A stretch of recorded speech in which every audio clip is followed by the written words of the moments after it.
Ăn cho lên hình hả? Cho lên hình cho coi, lên TV rồi coi.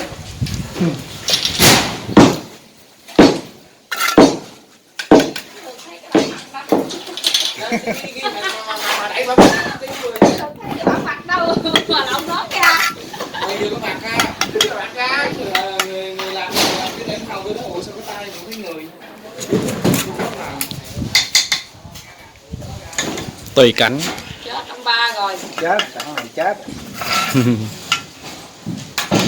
em lên được YouTube rồi, ông này giúp Hương.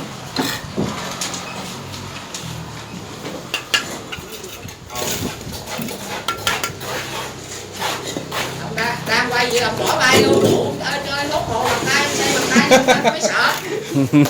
Ủa mà giờ ai chơi ai nữa? Đúng rồi.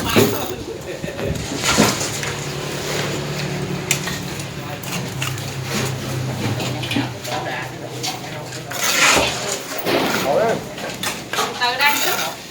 Thấy nhão xíu.